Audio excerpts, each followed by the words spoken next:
quand je regarde les accusations, je crois que la dame elle-même a balayé ce qui peut apparaître comme étant viol. Parce que quand vous lisez sa plainte, elle parle d'un contrat. C'est-à-dire qu'ils se sont entendus, c'est-à-dire qu'il y a un contrat entre elle et les pasteurs. Donc à ce moment-là, selon elle, je ne dis pas que ce qui est vrai, mais selon elle, lorsqu'il y a un contrat, il n'y a pas viol. C'est-à-dire que la dame soutient elle-même qu'il y avait un contrat, qu'elle est allée plusieurs fois, sauf qu'elle soutient aussi qu'elle a été menacée avec une arme, qu'on ne trouve pas, on ne connaît pas la marque, on ne connaît rien. Donc on aura du mal, c'est sa parole contre la parole du pasteur, et je crois que tout ça, pour nous les praticiens des droits, en ce qui concerne le pasteur Moukouna, je crois que les avocats sont à l'aise parce que c'est un dossier facile à plaider. Viol est cause à la tête, mais tant que vous viol avec violence, violer et si canini pour balaginer un contrat. À quel bala mogote soit disant ce qui peut balaminer. Minango ya kaka violer au sala que l'autre au baraté. Donc nyoso wana il y a se plaindre, nyoso wana ba magistrat mu instruisaka à charge pe à décharge. Tous espérer ba kotala nyoso wana na bwanya na bango. Et que droit est au Lobama. Ma cliente a attiré Moukouna devant la justice via le ministère public pour viol, rétention illicite du certificat d'enregistrement de sa parcelle, de la parcelle de son défunt époux, et aussi pour menace à l'aide d'une arme. Il y a aussi une infraction qui s'est ajoutée, notamment attentat aux bonnes mœurs. Des infractions que la dame reproche à Moukouna, c'est le viol, je l'ai dit tantôt là. Il y a la rétention illicite du certificat d'enregistrement, il y a les menaces de mort, évidemment à l'aide d'une arme, et puis il y a l'attentat à la pudeur.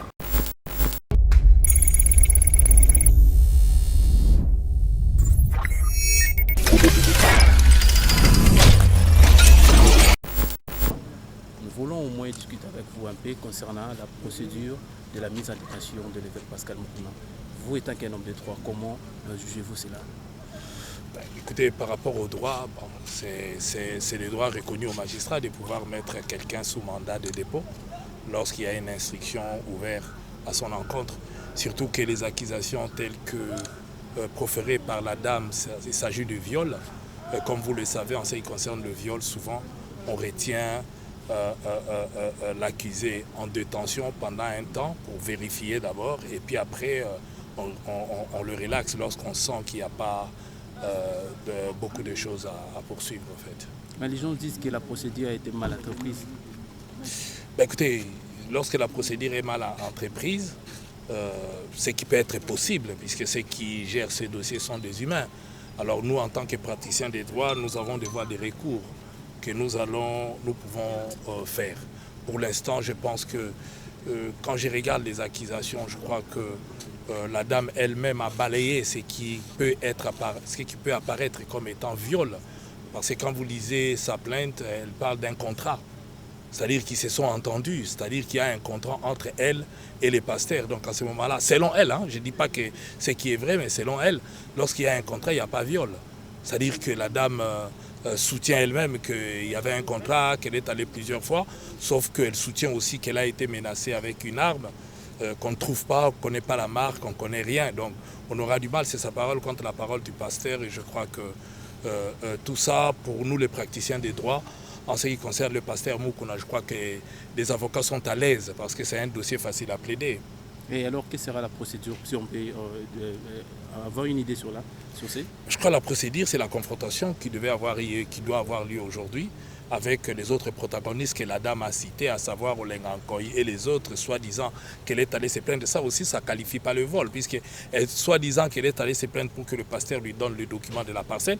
Mais je reviens toujours pour vous dire que le document de la parcelle n'appartient pas au pasteur. Et même si on lui donnait ces documents à la dame, elle ne pourrait rien faire, puisque le DQS n'a laissé qu'une seule parcelle, et tout le monde sait qu'en droit, la femme est usufruitière. Or, on constate aussi, elle-même reconnaît que le monsieur avait une autre femme avant elle. C'est-à-dire que c'est à elle que revient 50% de biens de cette maison, pas à elle, c'est à l'autre femme qui est à la maison. Donc c'est vraiment un embroglio, c'est un dossier que quand on regarde en réalité, c'est flou. C'est vraiment flou par rapport au protagoniste, par rapport à la qualité même de la personne qui poursuit. Ces documents, Pasteur ne les a pas. Les documents sont entre les mains des enfants du défunt. Donc on se demande même ce que Pasteur allait donner, ce que ça signifiait, ce contrat dont elle veut se prévaloir. Et si tel est le cas, il n'y a pas viol. Le problème, c'est situé à ce niveau-là. On s'interroge, mais nous allons voir comment les magistrats vont mener l'affaire. Vous savez, c'est plaindre, c'est un droit reconnu à tout le monde. Mais au fur et à mesure, nous pensons que le ministère public qui instruit à charge et à décharge essayera de voir au clair ce qu'il y a réellement dans ce dossier de flou pour pouvoir éclairer l'opinion, puisque aujourd'hui l'opinion publique est debout avec ces vents d'état des droits. Nous voulons voir que le droit se manifeste en fait. On prête un peu à Lingala pour nos amis. Oui, posez la question à Lingala. Honorable, vous allez m'autonomiser Beko, boni omoni mise en détention ya ndeko évêque Mukuna. Mise en détention, elle sera toujours prévue ce qui va fonder mon pour un viol, et surtout que va fonder pour un viol avec violence, donc viol na menace ya munduki. Mais loko etika la ko funde zelo ko mususu ko la kisake makamu nazo funde ya solo zelo ko mususu. Mais ce qui va fonder mon pour un viol mingi ba magistrat ba chaka mutuna na détention ba confronter ba tala so makamu ba lobeza ya solo te.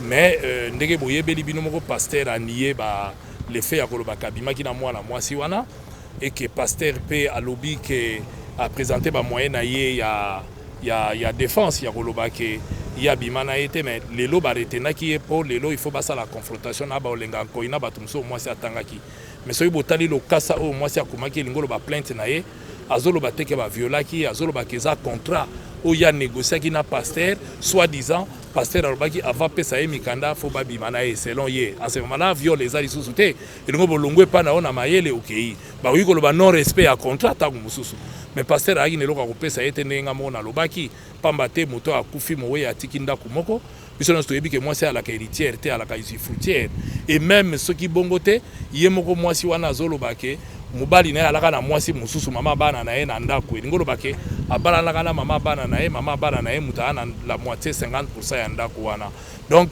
même lelo contrat ngo eza sur base ya eloko te puisque pasteur agi na eloko akopesa ye te balobi pasteur amenasaki ye na munduki mais falakisa munduki yango marke nini alaki ndenge nini na ntina nini pasteur akolakisa ye munduki alors que ezalaki contrat oyo basi bayokanaki ya kopesa nzoto bongana peso selon ye à ce moment-là munduki ezalaki na place nango te bisiko wana et puis bino moko bolandi na maloba na ye alobi ke ya suka oyo ndenge selon ye na vidéo na ye oyo pasteur azo reconnaître te j'insiste ke ya sala vidéo wana te ayebi yango te eza ye te mais selon mwasi wana ayaki ko piéger ye et que bayokanaki est-ce qu'il y avait encore besoin pasteur azala na munduki alors que ye moko na kolongwa na ye alobi ke na yaka na piéger ye pour nazwa ba preuve pour baza osenganga ba preuve donc est-ce qu'il y avait besoin aussi pasteur ana munduki omoni ke kofunda na ye moko eza na sens te mais lokolo ya na maboko ya justice tozosala confiance na justice ya mboka na biso le moment venu soki atali nyonso wana ndenge ifo atala et que bakoloba droit ekolobama parce que awa tozolinga droit eloba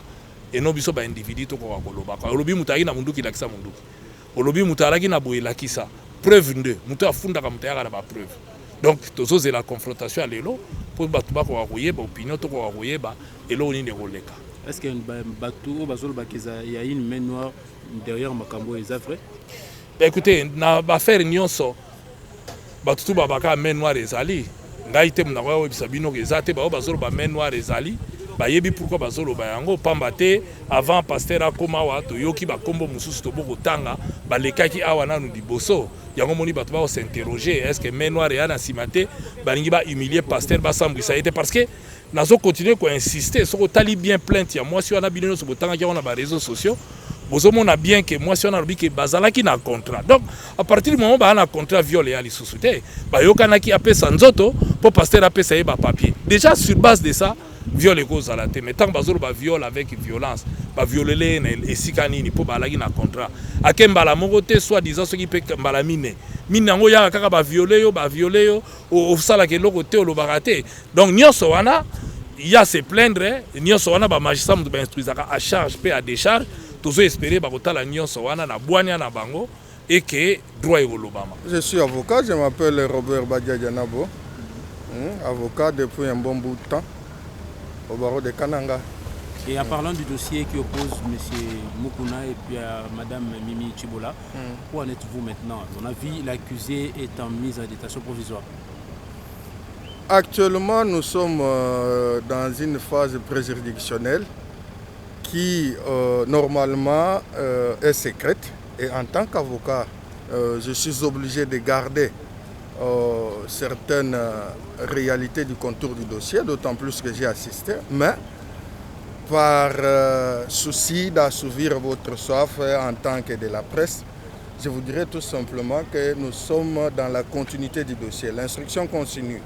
On doit entendre les témoins, si je ne me trompe pas, aujourd'hui. Tout à l'heure, là, je suis en train de descendre en prison parce qu'il y a Olengankoy, notre vieux Olengankoy qu'on respecte, qui était cité dans les dossiers, qui doit devoir éclairer les magistrats autour de certaines réalités. Il y a un pasteur qui était aussi cité, qui doit éclairer le pasteur, et nous sommes obligés d'aller là où M. Mukuna se trouve déjà, notamment en prison de Makala. Nous avons suivi les avocats de pasteur Mukuna et ils parlent que la dame s'est défendue par rapport avec le dossier qu'il y a eu un contrat, il n'y a pas eu viol tant qu'il y a un contrat. Non, moi je suis l'avocat de la femme. Les avocats de Mukuna ne peuvent pas parler à la place de la femme. C'est anormal. Et concrètement, qu'est-ce que l'opinion publique peut retenir de l'essentiel? Jusque-là, nous nous reprochons, pas nous, ma cliente, évidemment, parce que moi je suis avocat, ce n'est pas mon affaire. Je suis en train de gérer les intérêts d'une cliente. Ma cliente a attrait Mukuna devant la justice via le ministère public pour viol, rétention illicite du certificat d'enregistrement de sa parcelle, de la parcelle de son défunt époux, et aussi pour menace à l'aide d'une arme. Il y a aussi une infraction qui s'est ajoutée, notamment attentat aux bonnes mœurs. C'est pour ces infractions-là que la dame se plaint. Maintenant, elle a déposé sa plainte. C'est au parquet de devoir documenter les dossiers, vouloir confronter les faits, appeler les gens, confronter les dires des témoins et asseoir la chose. S'il est établi que la chose est assise, Mukuna sera déféré, selon les appréciations du ministère public, évidemment, devant les tribunaux compétents. S'il s'avérerait qu'il soit blanchi, tout naturellement, il sera acquitté. Jusque-là, il est présumé être innocent. Je respecte beaucoup les droits de celui qui est devant la justice. Il est présumé être innocent, bien que je suis l'avocat de la dame. En bref, quelles sont les infractions que vous reprochez à Mukuna? Pas les infractions que nous reprochons à Mukuna. Les infractions que la dame reproche à Mukuna, c'est les viols. Je l'ai dit tantôt là. Il y a la rétention illicite du certificat d'enregistrement, il y a les menaces de mort, évidemment à l'aide d'une arme, et puis il y a l'attentat à la pudeur. Et que prévoit la loi à ce sujet? À ce sujet, la loi, elle est claire pour les viols. Vous savez que les viols, c'est une infraction un peu... Moi, je l'ai toujours appelé une infraction bizarre. Parce que généralement, dans les viols, on n'a pas besoin d'un témoignage qui viendrait d'ailleurs. Parce que lorsque vous êtes en train de recréer vos plaisirs dans ce monde-là, on n'appelle jamais une troisième personne assistée.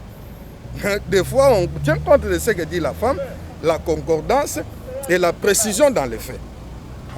Et pour les autres infractions, la loi prévoit des sanctions là-dessus. Lorsqu'on aura à avoir un jugement, vous allez découvrir ce qu'on aura,